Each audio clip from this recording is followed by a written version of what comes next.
हमारे लिए ये बड़ी खुशी की बात है कि देखिए हम आजकल ऐसे दिनों में चल रहे हैं। ईसाइयों के ये उपवास काल है, 40 दिन तक उपवास रहता है। हिंदुओं का भी उपवास काल है, मुसलमानों का भी उपवास काल है। सो हमारे लिए कितनी खुशी की बात है कि हम पवित्र महीने में जी रहे हैं, पवित्र दिनों में जी रहे हैं। और इन पवित्र दिनों में जब हम जी रहे हैं तो हमें कुछ बातें जानने की जरूरत है। हम निकालेंगे मत्ती रचे सुसमाचार और उसका 9वां अध्याय। निकालिए मत्ती रचे सुसमाचार 9वां अध्याय और 14वां पद। कोई पढ़े मेहरबानी से।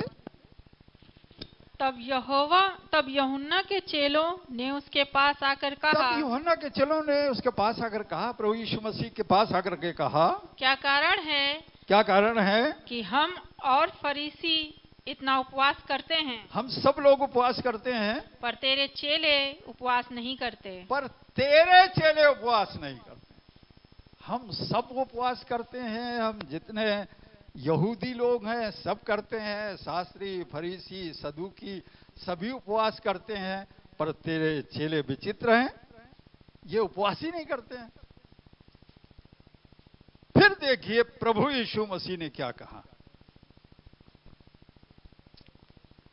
यीशु ने उनसे कहा, क्या बाराती जब तक दूल्हा उनके साथ है शोक कर सकते हैं? पर वे दिन आएंगे जब दूल्हा उनसे अलग किया जाएगा, उस समय वे उपवास करेंगे। मैं आपको बताना चाहता हूं, दूल्हा हमसे उठा लिया गया है। दूल्हा बाप के दाहिने बैठा हुआ है, जमीन में नहीं है। खुदाबंद ने उनसे कहा, ये रखेंगे उपवास, तुम क्यों चिंता करते हो? जब मैं इनसे अलग किया जाऊंगा तब ये उपवास रखेंगे। और यही एक कारण है कि कलीसिया ने इन 40 दिनों को ठहरा दिया कि हम इन 40 दिनों में उपवास रखें।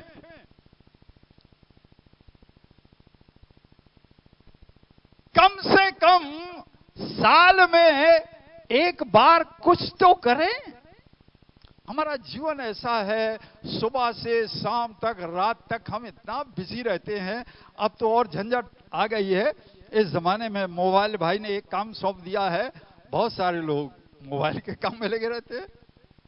पता चला 2 बज गया, 3 बज गया, 3 बजे रात तक जुटे रहते हैं।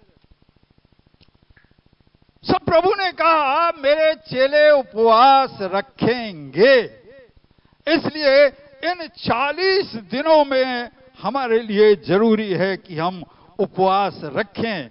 परंतु एक बात है कि देखिए यशाया 58 अध्याय निकालें, वहां क्या लिखा हुआ है।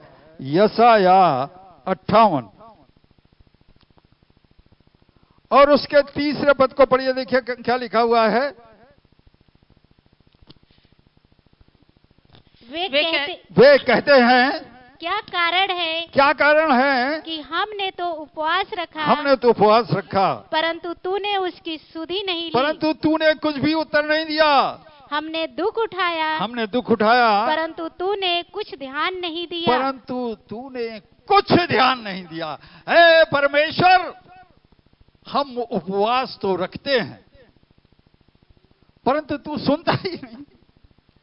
हमें एक से एक लोग मिलते हैं, अरे पादी साहब बहुत प्रार्थना किया है, बड़ा उपवास रखा है, खुदा बाप सुनता नहीं, हमारी प्रार्थना का उत्तर मिलता नहीं। लिखा हुआ है, क्या कारण है कि तू सुनता ही नहीं है? हम उपवास रखते हैं, भूखे रहते हैं, यहां तक बहुत सारे लोग प्यासे भी रहते हैं। हम लोगों को समझाते हैं कि भाई कम से कम पानी जरूर पिया कीजिए, क्योंकि ये गर्मी के समय में आता है, ऐसा ना हो कि कुछ का कुछ हो जाए, और ऐसा होता भी है। पर जो लोग नहीं मानते हैं, चलो कोई बात नहीं, पानी भी छोड़ देते हैं। परंतु फिर कहते हैं कुछ होते नहीं है। हमने तो उपवास रखा, हमने सब कुछ किया, लेकिन प्रभु तूने सुना ही नहीं। पर दूसरे पद में देखिए क्या लिखा हुआ है, सुनो उपवास के दिन तुम नहीं, दूसरा 58 से आके दूसरे पद में, वे प्रतिदिन मेरे पास आते हैं, वे प्रतिदिन मेरे पास आते हैं। इन 40 दिनों में हर दिन उसके पास जाते हैं। खुदा बाप। और पूरे, मैं बहुत सारे ऐसे लोगों को जानता हूं जो पूरे 40 दिन उपवास रखते हैं, पूरे 40 दिन, हर दिन आते हैं मेरे पास। और आगे लिखा हुआ है, और वे प्रतिदिन मेरे पास आते हैं और मेरी गति जानने की इच्छा ऐसे रखते हैं मानो वे धर्मी लोग हैं, मानो वे धर्मी लोग। ऐसा अपने आप को 30 मार खा समझते हैं जी, उपवास है 40 दिनों का, ऐसा करते हम बड़े धर्मी हैं, बाकी सब अधर्मी है, मैं ही धर्मी हूं, मैं ही सब कुछ हूं। इन 40 दिनों में बहुत सारे लोग ऐसे पैदा हो जाते हैं, सोचते हैं हम धर्मी हैं। और आगे लिखा हुआ है, जिन्होंने अपने परमेश्वर के नियम को नहीं टाला, जिन्होंने अपने परमेश्वर के नियम को नहीं टाला, वे मुझसे धर्म के नियम पूछते हैं, वे मुझसे धर्म के नियम पूछते हैं और परमेश्वर के निकट आने से प्रसन्न होते हैं। मुझसे धर्म के नियम पूछते हैं, मेरे पास हर दिन आते हैं, खाना छोड़ देते हैं, पीना छोड़ देते हैं, और फिर भी ठन गोपाल रहता है, कुछ भी नहीं सुनाई होती। अरे बहुत और एक से एक हमें मिलते हैं। परमेश्वर का मैं धन्यवाद देता हूं कि मुझे इतने अनुभव हैं कि मैं तो कभी कभी बहुत दंग रह जाता हूं।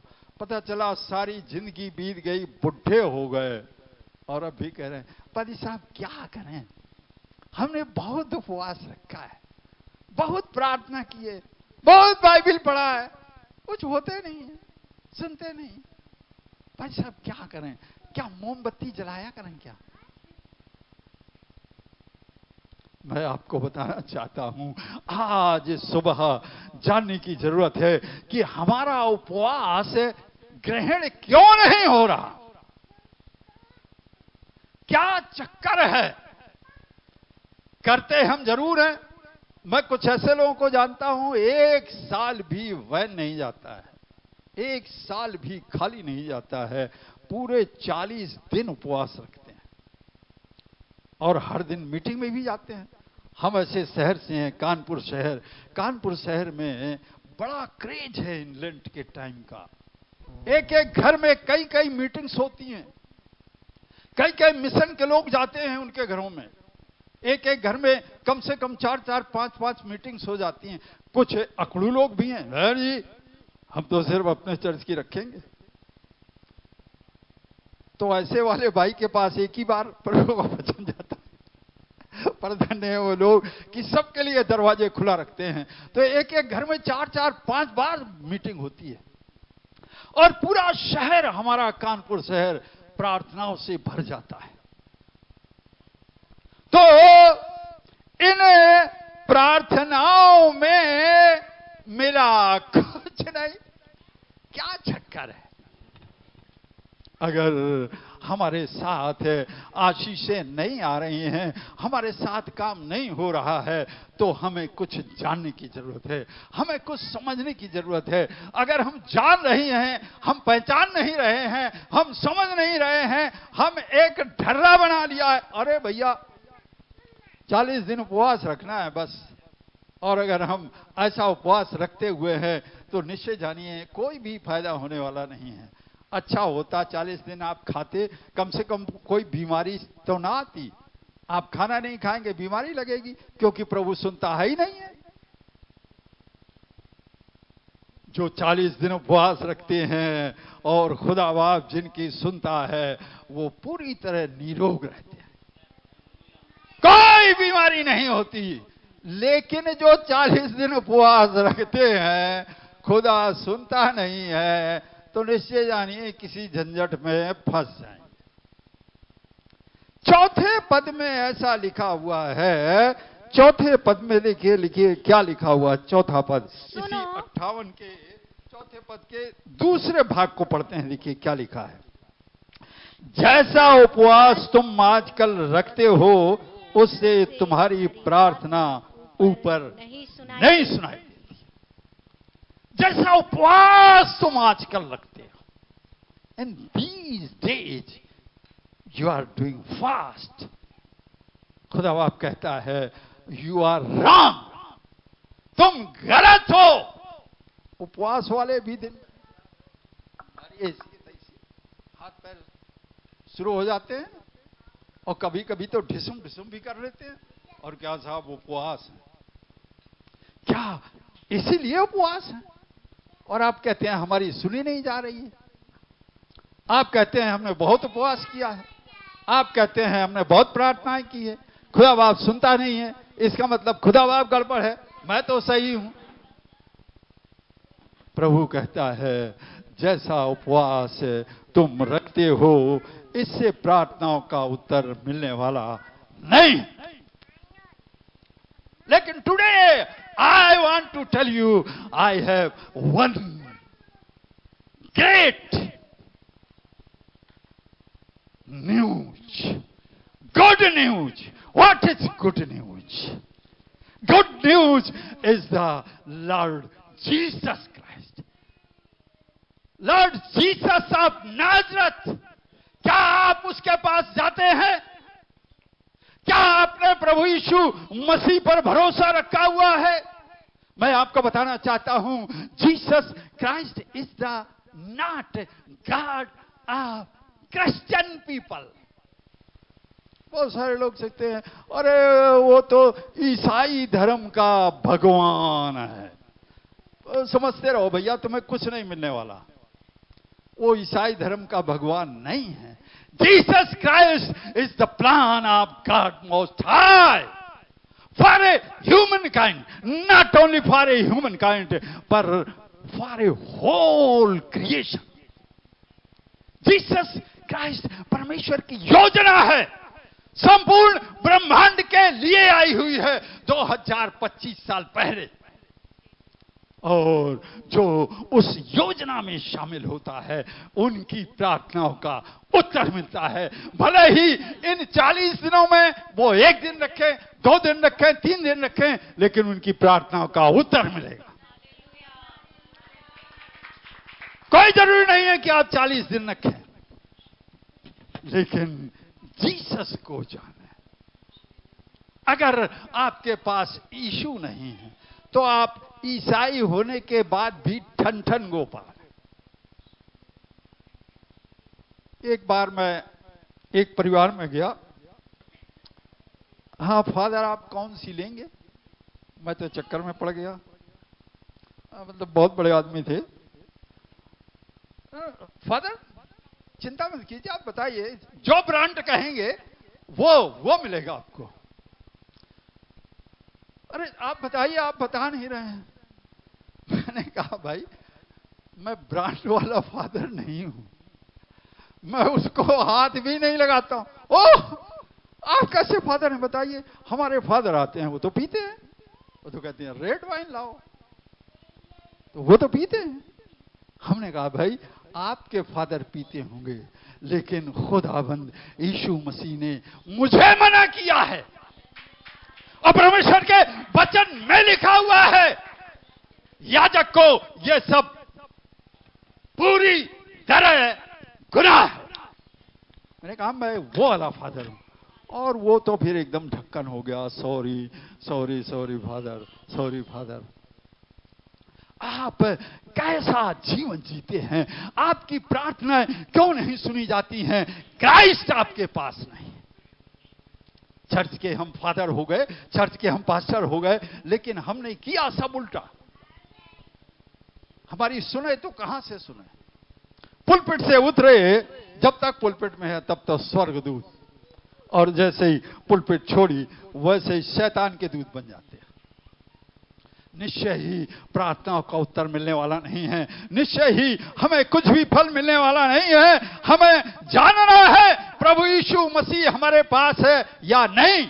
और अगर आपके पास प्रभु यीशु मसीह है तो आप कह सकते हैं, O devil you are not for me, O decision you are not for me, O power of darkness you are not for me, because I am the Son of Lord Jesus Christ. I am the daughter of Lord Jesus Christ. I have no depression, no tension. और अगर Jesus नहीं है तो निश्चय जानिए फिर tension भी है, डिप्रेशन भी है, बीमारियां भी हैं, उलझने भी हैं, परेशानी भी है, घर में ढिसम भी है, सब कुछ सब गड़बड़। लड़का कुछ कर रहा है, लड़की कुछ कर रही है, निश्चय सब तबाही है। और है कौन? सब ईसाई है। बहुत सारे लोग हमें ऐसे मिल जाते हैं, अरे साहब अब तो बड़ा दिन है। हमने कहा हाँ साहब बड़ा दिन तो है। अरे साहब अब तो चलेगी। अरे हमने कहा नहीं साहब वो चलने वाले साहब नहीं है। अरे ईसाई भाई तो आज के दिन बहुत पीते हैं साहब, वो तो ये करते हैं, वो तो वो करते हैं।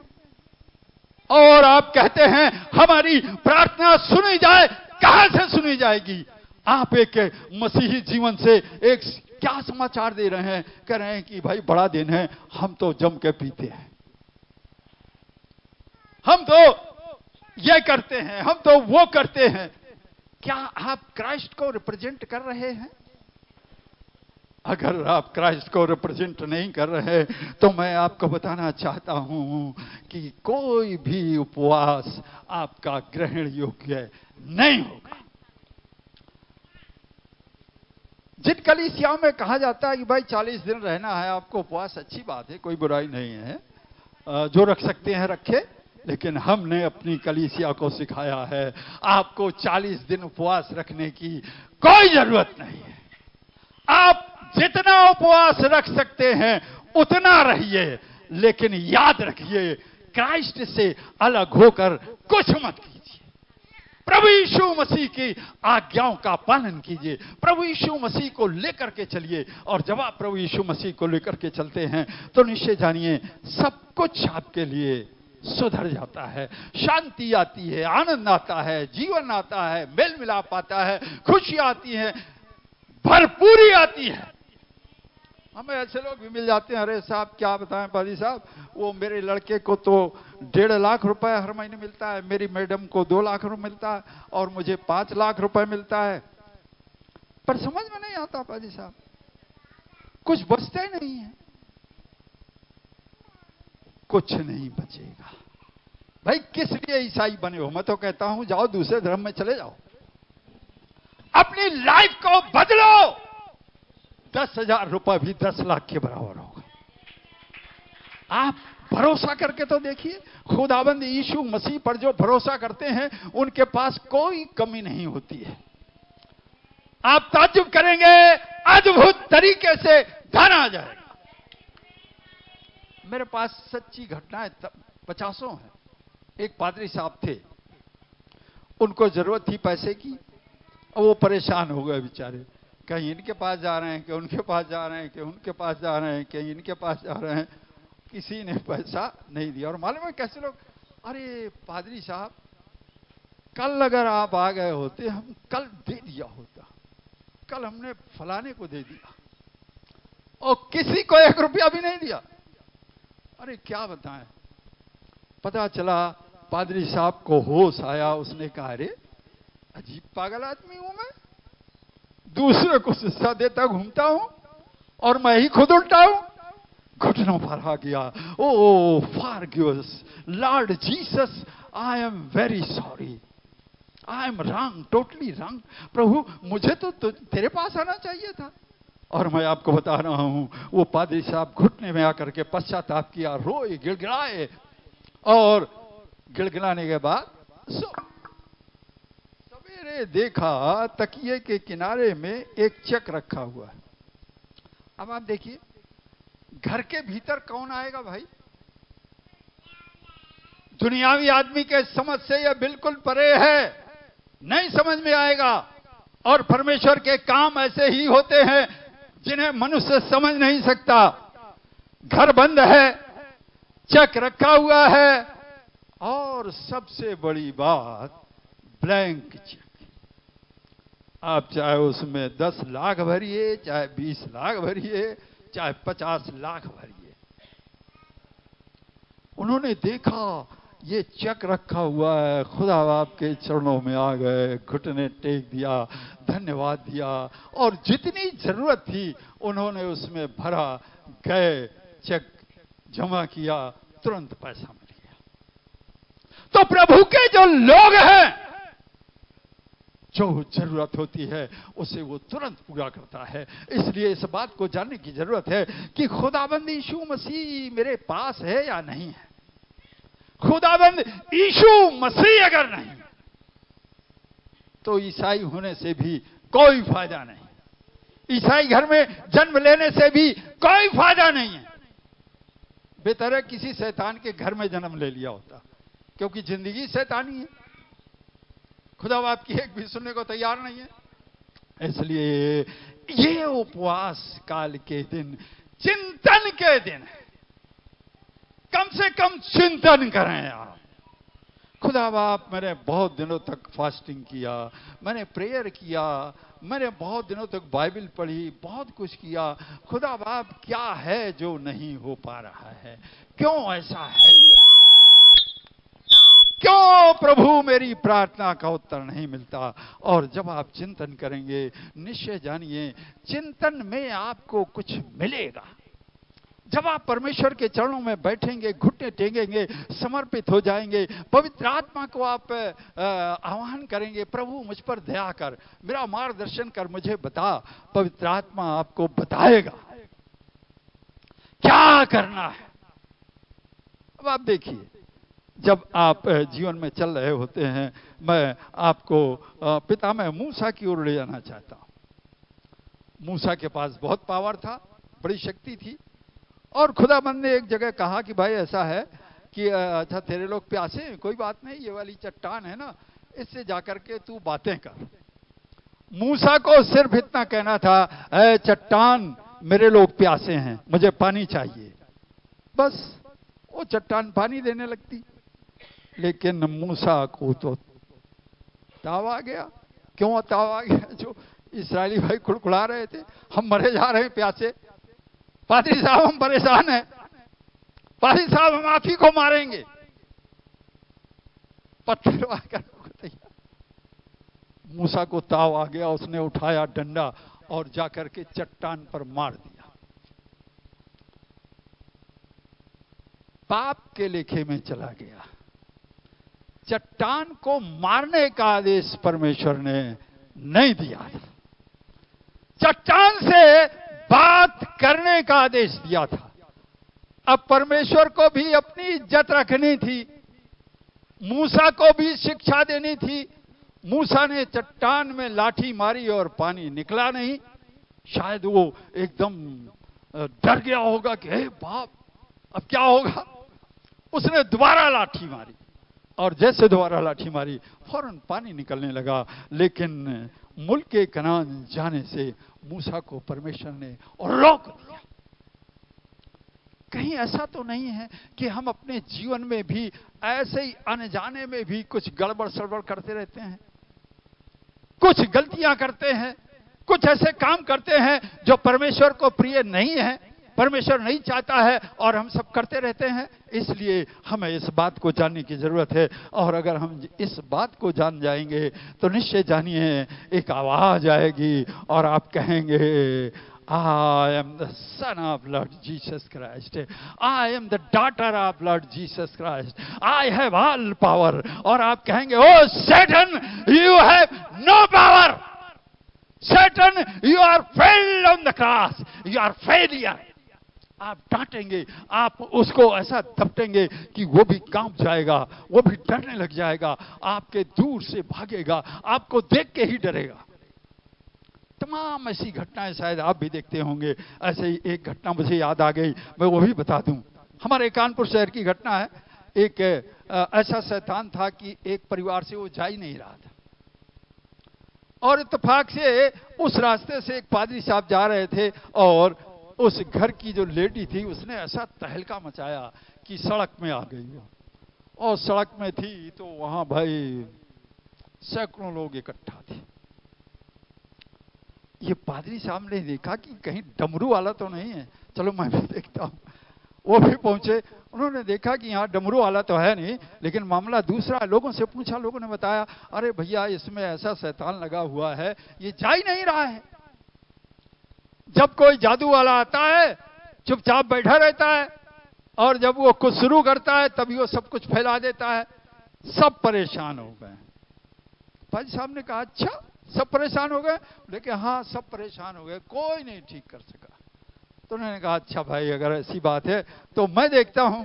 पादरी साहब आगे की तरफ गए और जैसे ही उसके पास सामने खड़े हुए, एकदम चिल्ला उठी औरत, अरे इसको भगाओ, भगाओ इसको, इसके पीछे वो खड़ा है, इसके पीछे खड़ा है।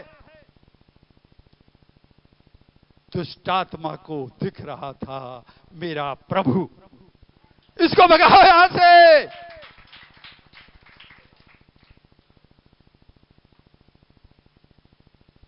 पादरी साहब ने कहा, भाई तेरा काम खत्म, अब रास्ता नाप ले। अगर तूने जल्दी से इसे नहीं छोड़ा तो मैं तुझे जला दूंगा यीशु मसीह के लहू में। और वो कांपने लगी औरत, धड़ से गिर पड़ी चरणों में और उसे छोड़कर हमेशा के लिए चली गई। निश्चय जानिए, आपको नहीं लगेगा कि यीशु मसीह है भी कि नहीं है, लेकिन आपके साथ होगा वो। दुष्ट आत्माओं को दिखेगा कि यीशु मसीह है और आपका कोई बाल बाका नहीं कर सकता है। इसलिए सारी महिमा प्रभु को देना सीखें, यीशु मसीह पर भरोसा करना सीखें। Not only trust Lord Jesus Christ but surrendership of Lord Jesus Christ. पूरी तरह समर्पित हो जाए। जब आप पूरी तरह समर्पित हो जाते हैं, आई एम नथिंग, जब आप कहते हैं प्रभु मैं कुछ भी नहीं हूं, कुछ भी नहीं हूं। अब ये नहीं कि हमने हाथ उठाया, मुर्दा उठ करके बैठ गया तो हमने कहा अब तो हम सब कुछ हैं। और यही पंजाब में गड़बड़ इसी कारण से हो रहा है। प्रभु यीशु मसीह को सूली पर चढ़ाया जा रहा है, हमारे लोग सूली पर चढ़ा रहे हैं, गलत मैसेज जा रहा है। और इंटरनेट की दुनिया इतनी खतरनाक दुनिया है, संपूर्ण इस धरा पर वो सारे जाते हैं, सारी दुनिया में जा रहे हैं, यीशु मसीह की बदनामी हो रही।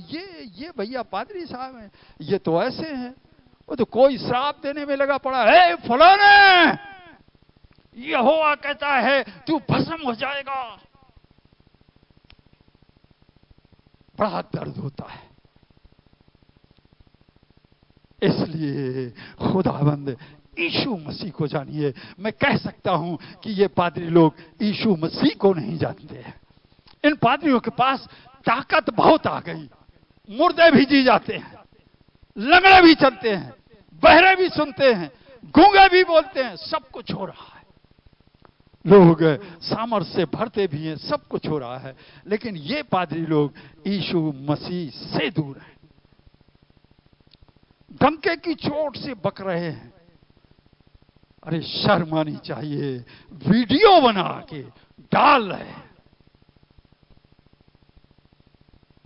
इसलिए आपसे अनुरोध है, पंजाब के लिए जरूर प्रार्थनाएं करें। आपकी प्रार्थनाओं के द्वारा कुछ हो सकता है। इसलिए खुदाबंद यीशु मसीह को जानना सीखें। और जब आप यीशु मसीह को जानेंगे तो निश्चय जानिए आपका उपवास ग्रहण योग्य होगा।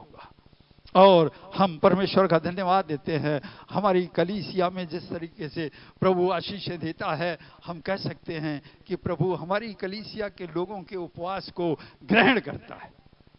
प्रभु आपको आशीष दे।